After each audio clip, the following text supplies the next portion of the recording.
menghadapi berbagai persoalan, problem di dalam kehidupan, baik itu berbicara di dalam rumah tangga, pelayanan, maupun pekerjaan. Kita sebagai anak-anak Tuhan yang sudah terima Yesus sebagai Tuhan dan Juru Selamat, kita tidak boleh kalah. Sebab apa? Kemenangan itu sudah diberikan kepada kita. Yesus itu pemberi kemenangan. Begitu saudara. Dan bahkan Alkitab katakan, oleh karena kasih-Nya kita itu lebih daripada pemenang. Dan bahkan Alkitab juga berkata, orang-orang yang mau percaya kepada Tuhan Yesus, maka program rencana Allah bagi orang yang mau percaya, dia akan terus berjalan dalam kemenangan. Amin.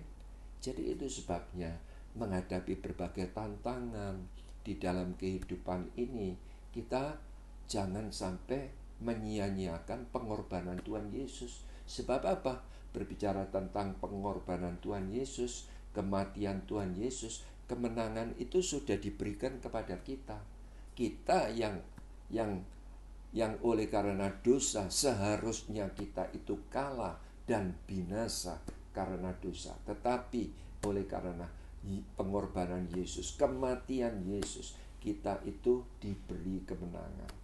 Jadi itu sebabnya saya berdoa, engkau sebagai anak-anak Tuhan, menghadapi apapun, jangan sampai menyerah. Bapak, Ibu, Saudara, dan saya harus menang. Ditulis di dalam 1 Korintus 15 ayat 57, perkataan Paulus kepada jemaat di Korintus, tetapi syukur kepada Allah yang telah memberikan kepada kita kemenangan oleh Yesus Kristus Tuhan kita.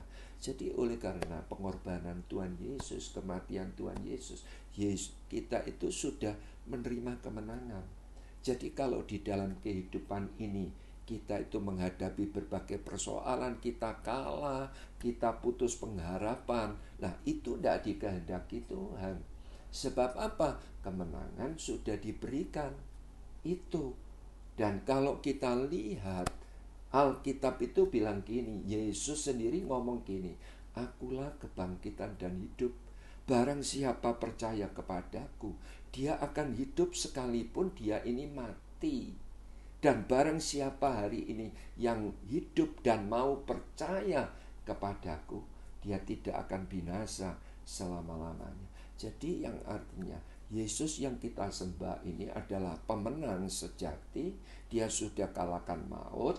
Dan kita ini sebagai orang-orang yang percaya kepada Tuhan Yesus, jangan sampai kita itu menghadapi hal apapun di dalam kehidupan kita itu, baik persoalan, fakta-fakta buruk, kita jangan sampai kalah. Kita dikehendaki menang.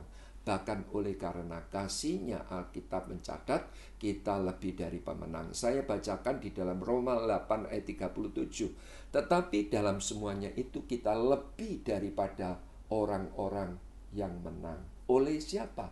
Oleh Dia, yaitu Yesus yang telah mengasihi kita. Nah ini kita pegang sungguh-sungguh. Dan bahkan Paulus juga berkata sekali lagi di dalam kepada jemaat di Korintus, di dalam 2 Korintus 2 ayat 14 dikatakan, tetapi syukur bagi Allah yang dalam Kristus selalu membawa kami di jalan kemenangannya. Dengan perantaraan kami, Ia menyebarkan keharuman pengenalan akan Dia di mana-mana. Jadi yang artinya apa? Ayat ini juga berbicara program rencana Allah bagi orang yang mau percaya kepada Tuhan Yesus.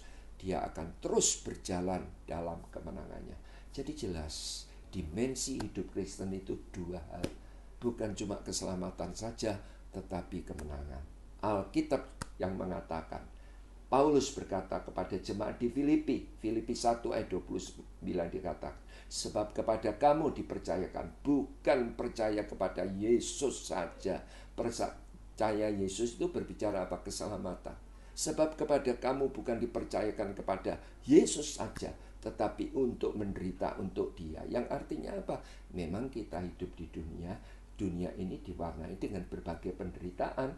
Dan kalau kemenangan sudah diberikan, Tuhan mau saudara dan saya harus mengalami kemenangan. Jangan sampai kalah. Sebab apa? Kemenangan sudah diberikan. Tuhan Yesus memberkati.